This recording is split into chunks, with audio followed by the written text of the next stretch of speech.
ایک رات فرعون نے خواب دیکھا کہ شام کی طرف سے ایک آگ آئی اور اس آگ نے تمام گھروں کو جلا ڈالا، جبکہ بنی اسرائیل والے محفوظ رہے۔ دہشت کے عالم میں بیدار ہونے کے بعد فرعون نے تمام کاہنوں اور نجومیوں کو جمع کر کے اپنا خواب بیان کیا۔ نجومیوں نے اسے بتلایا کہ بنی اسرائیل میں ایک بچہ پیدا ہوگا جو فرعون کی بادشاہت کو ختم کر دے گا۔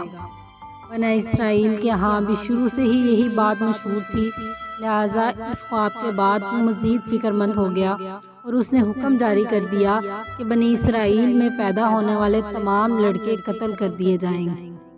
اس حکم کے مطابق فرعون کے خواری اور اس کے سپاہیوں نے ہر ممکن قدم اٹھایا تاکہ کوئی بھی نومولود لڑکا زندہ نہ بچ سکے، لیکن اللہ کے فیصلے اٹل ہوتے ہیں۔ دیکھتے ہی دیکھتے بنی اسرائیل کے ہزاروں نومولود بچے ذبح کر دیے گئے۔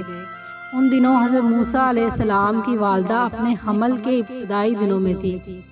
اللہ نے ان کی حفاظت کا سماع اس طرح فرمایا کہ ان کی والدہ پر معمول کے مطابق حمل کے آثار ظاہر نہیں ہوئے، جن سے آپ فرعون کی چھوڑی ہوئی دائیوں کی نگاہ میں نہ آئیں۔ انہوں نے اس بات کو چھپائے رکھا یہاں تک کہ پیدائش کا وقت آ پہنچا اور انہوں نے بچے کو جنم دے دیا۔ اس بارے میں سوائے قریبی لوگوں کے کوئی اور نہیں جانتا تھا۔ نجومیوں نے فرعون کو اطلاع دی کہ بچہ پیدا ہو چکا ہے۔ اس اطلاع نے فرعون کو بدحواس کر دیا۔ اس کے سپاہیوں نے گھر گھر تلاشی شروع کر دی۔ حضرت موسیٰ علیہ السلام کی والدہ سخت پریشان تھی۔ 3 مہینے تک انہوں نے حضرت موسیٰ علیہ السلام کو چھپا کر رکھا، لیکن زیادہ عرصہ تک بچے کو شاہی جاسوسوں سے چھپانا ناممکن ہو گیا تھا۔ پھر بھی وہ اپنی پوری کوشش کرتی رہیں، یہاں تک کہ ان کے پاس اللہ کا حکم آ گیا۔ یہ حکم اللہ نے ان کے دل میں ڈالا تھا۔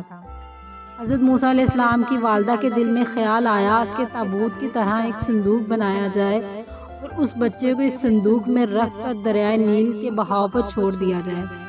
حضرت موسیٰ علیہ السلام کی ماں نے اللہ کے حکم کے مطابق بچے کو صندوق میں رکھا اور دریا پہ چھوڑ دیا۔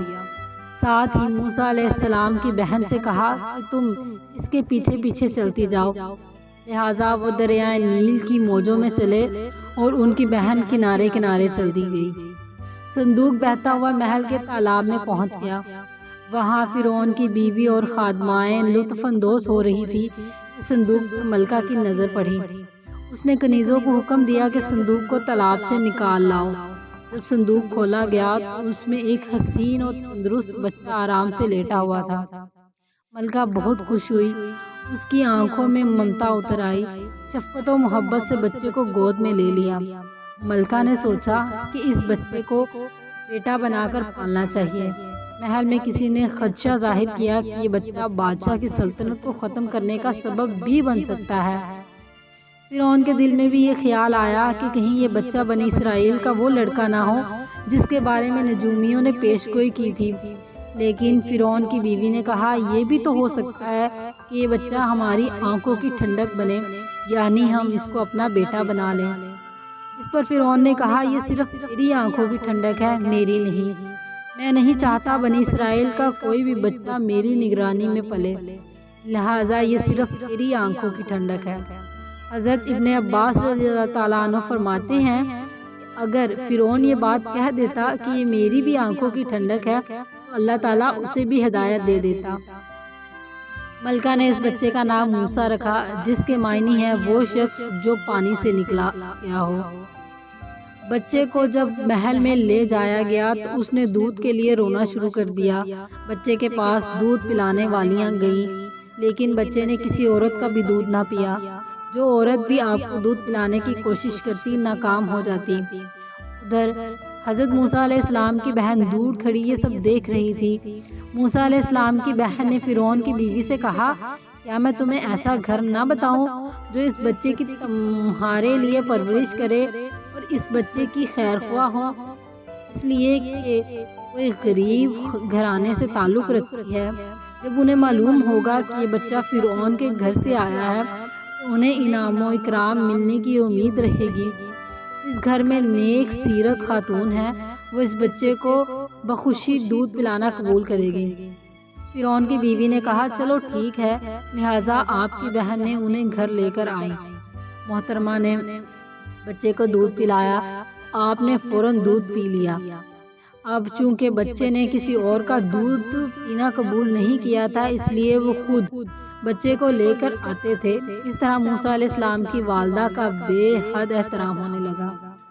یوں حضرت موسیٰ علیہ السلام شاہی محل میں پرورش پا کر جوان اور توانا ہو گئے، لہٰذا اللہ نے آپ کو نبوت کے منصب پر فائز کیا۔ آپ نے بنی اسرائیل کو فرعون سے آزادی دلائی اور مصر سے نکل گئے۔ فرعون بنی اسرائیل کو ختم کرنے کے لیے لشکر لے کر روانہ ہوا۔ جب بنی اسرائیل بحر احمر کے قریب پہنچے تو اللہ تعالیٰ نے ان کے لیے دریا کے بیچ سے راستہ کھول دیا۔ یہ وہی موقع تھا جب فرعون کا وہ خواب پورا ہونے والا تھا کہ اس کی بادشاہت اور لاؤ لشکر تباہ و برباد ہونے والا تھا۔